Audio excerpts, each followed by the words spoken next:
E aí, pessoal, tudo bom? Tudo tranquilo? Professor LA, mais uma aula de física sobre força de atrito, uma aula também de exercícios. Tranquilo? Antes de mais nada, se inscreva no canal, deixe seu like, seus comentários, eu agradeço muito. Então vamos lá. O exercício 1 diz assim, pessoal, vamos anotar os dados aqui. Um corpo de massa de 4 quilos repousa sobre uma superfície plana horizontal que tem coeficiente de atrito, cuidado aqui, ó, atrito dinâmico igual a 0,5. Então, esse corpo está em movimento. Eu não sei que tipo de movimento, se é retilíneo uniforme, se é acelerado, mas ele está em movimento. Então, tem deslizamento, o atrito será dinâmico.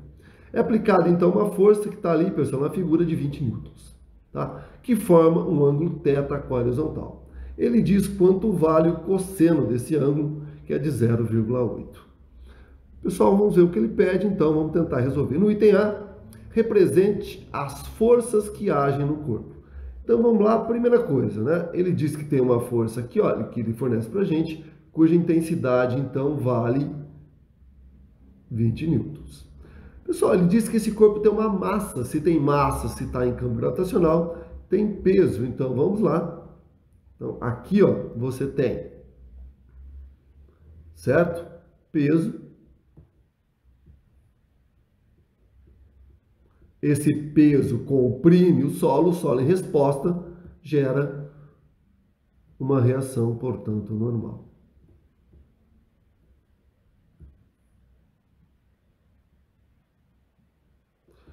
Pessoal, para terminar, o que que falta? Ele diz que esse corpo, certo, se move, tá? Eu só não sei que tipo de movimento, se é retilíneo uniforme, se é uniformemente variado. Mas se tem movimento, tem deslizamento. Então, ó, o que que a gente pode supor? Que esse corpo irá se mover, né? Se tem uma força aplicada para a direita, tá? Portanto, contrária à tendência de movimento, eu tenho aqui força de atrito. Se tem deslizamento, é cinético. Tá? Então, o item A, pessoal, está aqui. Essas são as forças que agem sobre o corpo. No item B, ele pede o seguinte, né, para a gente determinar módulo, direção e sentido da força de atrito sobre o corpo. Então, pessoal, olha só. Eu refiz a figura tomando o seguinte cuidado agora. Primeiro, ele está falando sobre o corpo. Então, eu isolei o corpo. Quais forças que eu já tinha aqui? Naturalmente, eu tinha peso e normal. A minha força F e minha força de atrito cinético. Tá? O que eu vou fazer para ficar mais fácil para trabalhar com o problema agora, pessoal, é simplesmente decompor a minha força F numa componente X e numa componente Y. Está aqui a figura. Tá? Então, ó, só relembrando, isto vale 20 newtons. E para tomar cuidado aqui, ó, eu sei que peso é igual a M vezes G, portanto, a intensidade da força peso de 40 newtons. Pela figura, senhores, eu tenho certeza que, primeiro, essa força de atrito cinética tem direção horizontal e, com certeza, o sentido para a esquerda. Tá? Então, duas das minhas características do meu vetor força, que é a direção e o sentido, tá aí. Faltou, obviamente, a intensidade. Você fala, para calcular a intensidade, como é que eu faço? Pessoal, ó, a priori, certo? Para calcular a intensidade da força de atrito cinética é muito fácil. É pegar o μ cinético e multiplicar pela normal. O μ cinético, inclusive, que ele fornece para a gente, né? É meio vezes n. Então, ó, se eu tiver o valor da normal, acabou o meu problema. Certo? Você fala, então legal, vamos decompor, já que eu fiz a decomposição, vamos analisar o movimento em x e em y e vamos resolver o problema. Na verdade, sim e não. Por quê? Tem que tomar muito cuidado, pessoal, com o movimento em x. Por quê? A gente não sabe, por exemplo, né, está em movimento, mas se fosse retilíneo uniforme, a intensidade dessa força seria igual a essa. Se for uniformemente o quê? Variado ou acelerado ou retardado, depende, né? Uma dessas forças seria maior que a outra, teria a massa vezes a aceleração. Então, na verdade, é uma incógnita para mim. Agora, olha que legal, olha a direção Y, certo? Olhando para Y, o que a gente tem com certeza? Peso, que tem uma intensidade de 40, A força F tem uma intensidade de 20, então olha comigo, ó, a intensidade Fy é menor que a intensidade da peso. Então não tem como esse corpo estar se movendo na direção Y. Então na direção Y, sim, eu posso, né, trabalhar com o problema. Talvez eu consiga descobrir a normal e a intensidade da força de atrito cinético, então. Então, como é que eu faço na direção Y? Senhores, eu vou imaginar, então, que a resultante em Y seja zero. Portanto, neste caso, vou imaginar que ó, eu tenho, né, meu eixo positivo para cima, tá? Então, eu teria normal mais Fy sendo igual à intensidade da peso. Então, agora, a normal que eu preciso é a intensidade da peso menos a Fy. Então, como é que eu faço isso? A peso eu sei quanto vale, falta então calcular Fy. Pessoal, ele fornece para a gente o valor do cosseno do ângulo, né? O cosseno do ângulo é de 0,8, tá? Então, tá aqui, né? Ó, vamos lá, só para ter certeza, lá, ó, certo? 0,8, tá? Pessoal, ó, não precisa ter medo, né? Se nós sabemos o valor do cosseno, a gente sabe também o valor do seno, 0,6. Isso aqui é uma coisa que a gente trabalha muito. Aliás, eu não sei, não sabe? Ótimo, seno ao quadrado de θ mais cosseno ao quadrado de θ igual a 1. Descobre, tá? Não tem problema, legal? Então vamos lá. N vai ser igual a 40 menos. Voltem na figura comigo, por favor. Olha aqui, ó. Se vocês olharem aqui, ó, já está até aqui, né? Ó, o Fy é o cateto oposto. Se é cateto oposto, é seno. Cateto, se for adjacente, é cosseno. Então, F seno de θ. Então, isso dá 40 menos F era 20, o seno 0,6. Isto é 40 menos 12. Portanto, a normal para esse caso é igual a 28 newtons. Você fala, nossa, ué, aqui não temos, né, o nosso normal igual ao peso? Não. Por quê? Olha aqui comigo, certo? Tá? A normal depende de qual é a intensidade que o corpo está, da força que o corpo está aplicando, certo, ao solo. E aqui não é integralmente o peso. Por quê? Parte do peso está sendo o quê? Eliminado por quem? Está sendo por quem? Pela força Y. Então, a força de compressão no solo é de 28, portanto, a resposta do solo, que é uma reação também de 28. Pessoal, portanto, agora, para terminar, não foi isso que ele pediu a intensidade da força de atrito cinético, é o μ, que é 0,5, a normal 28, portanto, 14 newtons. Então, dessa forma, eu determinei módulo, direção e sentido da intensidade da força, certo? De atrito. Falta aqui, pessoal, determinar ainda, ó, módulo, direção e sentido da aceleração do corpo. Bom, agora ele me diz que ele é acelerado, certo? Então, eu estou dizendo, ó, que ele será acelerado, tá? E neste caso, para a direita, certo? Ele quer saber, então, a intensidade. Então, agora sim, né? Ó, vamos lá. Agora ele diz que o corpo é o item C da questão, né? Ele quer saber o item C, a intensidade, direção e sentido. Então, na verdade, aqui que a gente determine o vetor aceleração.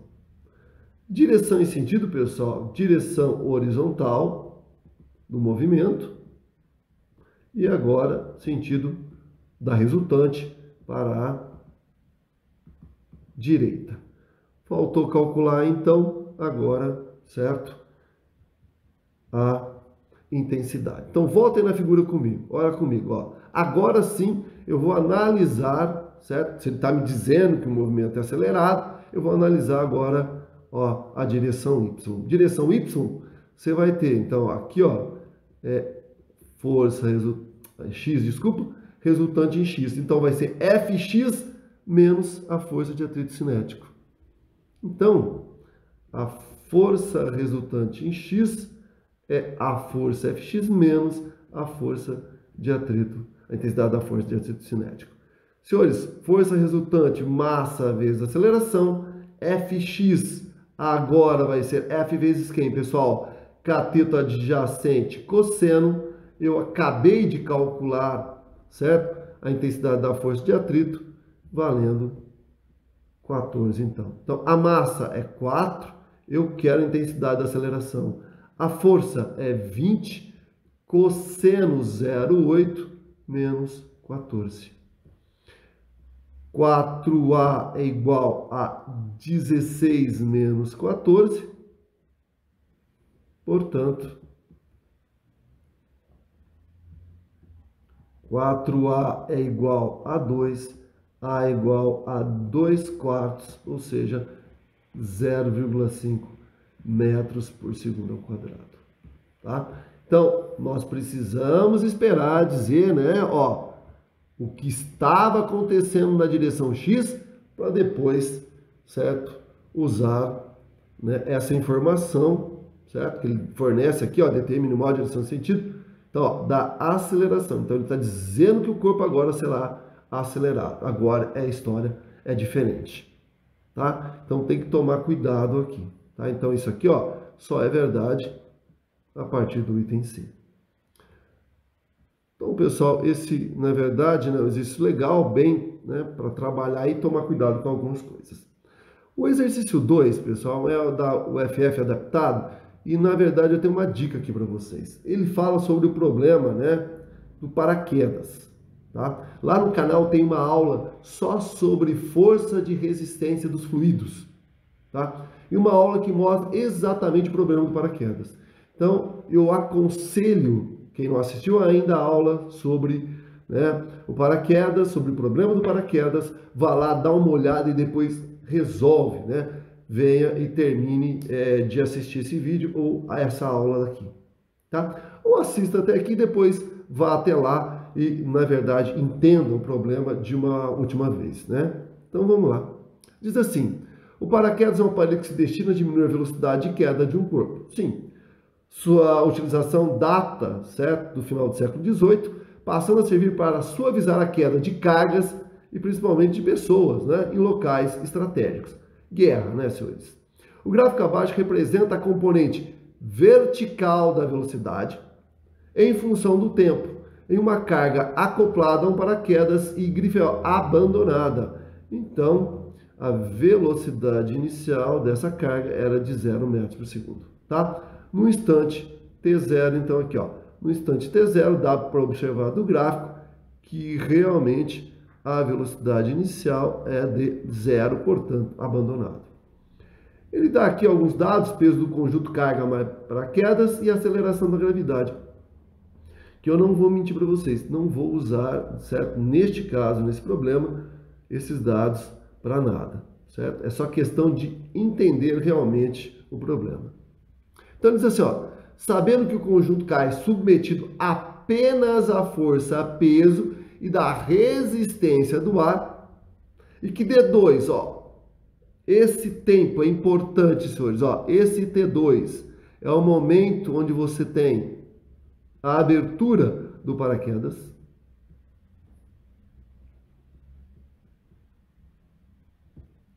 certo? Então, aqui ele diz que o paraquedas se abre, tá? Ele diz o seguinte, ele quer saber, ó, na verdade, né, quer que a gente compare a força de resistência do ar à força peso em cada um dos trechos, dizendo se a força de resistência do ar é maior, menor ou igual à força peso. Pessoal, para isso eu montei um gráfico aqui maior, certo? E vou montar algumas figuras aqui com vocês, tá? Então vamos lá, ó. Vamos começar no instante inicial aqui T0. Então, ó, aqui está o meu objeto, está em queda livre inicialmente, velocidade 0, 0, certo? A única força atuando é a força peso, pessoal, certo? Se é a força peso, ela é própria o quê? Resultante, certo? Se tem resultante, tem a aceleração, que aqui é exatamente igual a G. Tá? Então, até aí, certo? Não tem força de resistência do ar ainda. Lembrando que a força de resistência do ar surge quando você passa a ter velocidades, tá? Tá aqui, né, a equação que a gente discutiu, tá? Exatamente sobre força de resistência, né, de fluidos, tá? Então, olha só comigo, lembrando que então, a força de resistência do ar, tá, de um fluido, é proporcional à velocidade, tá certo? Geralmente aqui vai um fator n, senhores, né, uma constante, para baixas velocidades esse n vale 1, no caso aqui de uma queda de um objeto, tá? A gente diz que vale 2 para altas velocidades. E essa constante depende de várias coisas, né? Formato, a geometria do objeto, do fluido e assim por diante. Legal? E principalmente da área perpendicular ao movimento, tá? Que aí entra a questão do paraquedas. Então vamos lá, olha o que acontece agora, pessoal, continuando aqui, certo? Com as minhas figuras. Se eu montar uma segunda situação, eu vou ter a segunda situação seguinte, né? Olha comigo agora, ó. Peso sempre vai estar atuando, é constante, isso não muda, a massa do objeto não muda. Só que olha que legal, se tem aceleração, a velocidade que era zero, agora vai começar a existir, vou chamar de velocidade V1. Então, se tem aceleração, o corpo aumenta, varia a velocidade. Se tem velocidade, pessoal, surge força de resistência. Mas a velocidade ainda é baixa, então a força de resistência do ar é pequena, certo? Só que o que acontece agora, ó, é o seguinte, né? Você vai acelerando, porque a força aqui, né, pessoal, ó, resultante é peso menos a força de resistência do ar. Você continua tendo aceleração, já não é Z, não é G, mas continua. Então, o que a gente percebe é que a velocidade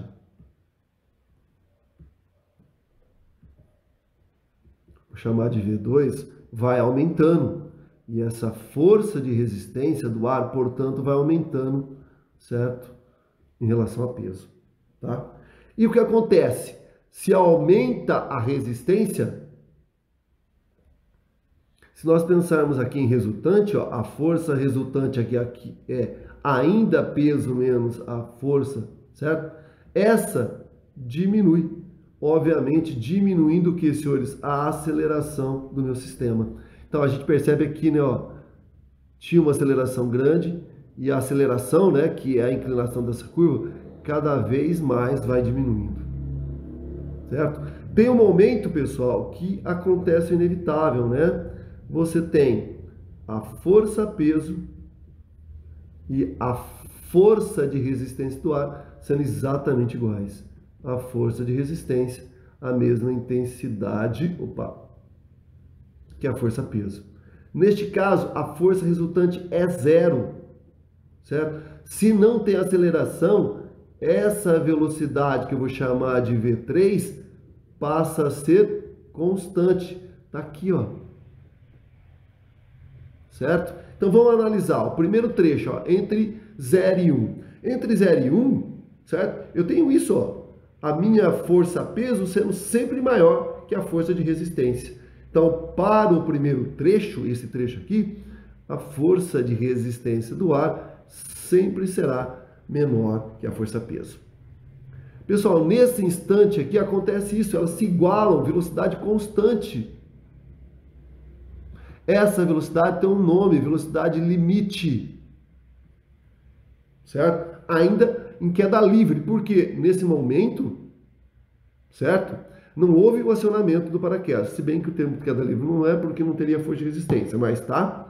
Nesse momento em que a velocidade é constante, a intensidade da resistência do ar é exatamente igual a peso, certo? Você fala, legal, né? Velocidade constante, certo? Chegou o limite, eu vou chegar ao chão. Só que olha o valor desta velocidade, senhores, em metros por segundo. Multiplique isso por 3,6, acha a intensidade em quilômetros por hora. A velocidade é muito alta, certo? Se esse objeto, se uma pessoa se chocar com o solo com essa velocidade, certo? Vai acontecer naturalmente o que deveria, né? O objeto vai se espatifar, vai se estilhaçar, a pessoa vai, obviamente, né, sofrer graves ferimentos, vai vai morrer e assim por diante. Então, o que acontece? Eu tenho que diminuir essa velocidade limite. Então, é nesse momento aqui, pessoal, que a gente aciona o paraquedas, certo? Então, acionou o paraquedas, naturalmente, o que vai acontecer, pessoal? Aqui, ó, a força de resistência do ar vai ser extremamente grande. Por quê? Porque ela depende do K, certo? E o K depende da área. Quando eu aciono o paraquedas... Vou botar uma figurinha aqui. Então, ó.